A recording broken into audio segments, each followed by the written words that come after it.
축복합니다. 이 시간 예배를 드리는 초량교회 모든 가정에 하나님의 은혜가 가득 흘러넘치기를 소망합니다. 오늘 저는 여러분과 함께 예배의 감격을 회복하자는 제목으로 말씀을 나누고자 합니다. 여러분, 때로는 가족이 항상 함께 있다 보면 가족의 소중함을 느끼지 못할 때가 있습니다. 그러다가 가족 한 명이 자리를 비우게 되면 그 빈자리가 아주 크게 느껴지는 것이죠. 평소에는 당연히 함께여서 그 소중함을 전혀 깨닫지 못하다가 나중에 가서야 가족이 얼마나 소중하고 귀한 존재였는지를 알게 되는 것이죠. 예를 들어 평소에는 부모님의 사랑을 당연하게 생각했는데 나중에 나이가 들어 시집을 가거나 장가를 가게 되면 부모님의 사랑이 얼마나 귀한 것이었는지를 깨닫게 되는 것입니다. 또 두 자매가 서로 자주 다투고 사이가 냉랭한 적도 많았는데 언니가 먼 지역에 있는 회사에 다니게 되어서 집을 떠났습니다. 언니가 떠나간 첫날 동생은 더 이상 싸울 일도 없고 방을 혼자 쓸 수 있어서 너무 좋다고 생각했는데요. 막상 언니가 떠난 지 며칠이 지나자 언니가 나에게 얼마나 소중한 존재였는지를 깨닫게 되는 것이죠. 오늘 제가 이 이야기를 하는 이유가 있습니다. 말씀에 나오는 이스라엘 백성도 현재 그런 상황이기 때문입니다. 이스라엘 백성은 자신들이 섬기는 하나님의 소중함을 전혀 깨닫지 못했습니다. 전쟁에서 패해서 포로로 끌려간 이후에 하나님이 자신들에게 얼마나 소중하고 귀한 분이신지를 그제서야 알게 되었던 것이죠. 과연 이스라엘 백성에게 어떤 일이 있었는지 말씀을 통해서 살펴보겠습니다. 오늘 우리가 읽은 에스라 6장을 보면 다리오 왕이 궁에서 두루마리 하나를 발견했음을 알 수 있습니다. 다리오 왕이 발견한 이 두루마리는 고레스 왕 원년에 내려진 조서였는데요. 그 조서에는 놀라운 사실이 적혀 있었습니다. 조서에는 예루살렘 성전을 건축하게 하고 모든 경비를 왕실에서 내도록 하는 명령이 쓰여 있었던 것입니다. 그리고 성전의 기능을 온전하게 회복할 수 있도록 예전에 느부갓네살 왕이 탈취한 금그릇, 은그릇을 돌려보내라고 적혀 있었습니다. 그래서 다리오 왕은 조서를 내려 예루살렘의 성전 공사를 막지 말고 계속 할 수 있도록 왕의 재산을 주라고 명령합니다. 또한 하나님께 드릴 번제의 제물을 제사장의 요구대로 어김없이 날마다 주어 제물을 드리게 하라고 합니다. 마지막으로 다리오 왕은 만약 자신이 내린 조서를 변조하는 자는 반드시 심판할 것이라고 무섭게 경고합니다.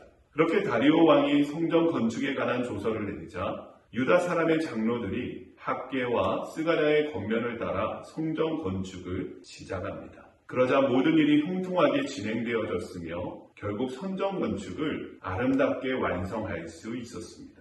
16절 말씀을 함께 읽겠습니다. 이스라엘 자손과 제사장들과 레위 사람들과 기타 사로잡혔던 자의 자손이 즐거이 하나님의 성전 봉헌식을 행하니 성전 건축이 끝난 뒤 포로로 잡혀갔다 돌아온 모든 이스라엘 백성들이 함께 모여서 이 성전 봉헌식을 진행합니다. 그들은 하나님의 성전 봉헌식을 위해 수많은 제물을 드리고 모든 이스라엘을 위해 그들의 지파수에 따라 속죄 제물을 드렸습니다. 또한 제사장과 레위 사람이 모세의 책에 기록된 대로 하나님을 섬기게 했습니다.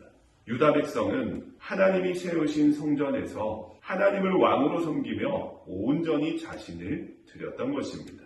하나님은 큰 능력을 행하셔서 포로였던 유다 백성이 귀환하게 하시고 성전을 다시 짓게 하셨습니다.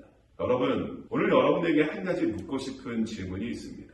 유다 백성들이 성전 봉헌식을 할 때 느꼈던 그 감격과 행동은 어땠을까요? 바벨론에서 70년 동안 포로 생활을 하다가 돌아와서 성전을 짓고 하나님께 예배를 드릴 때의 그 감격은 이루 말할 수 없을 정도로 기뻤을 것입니다.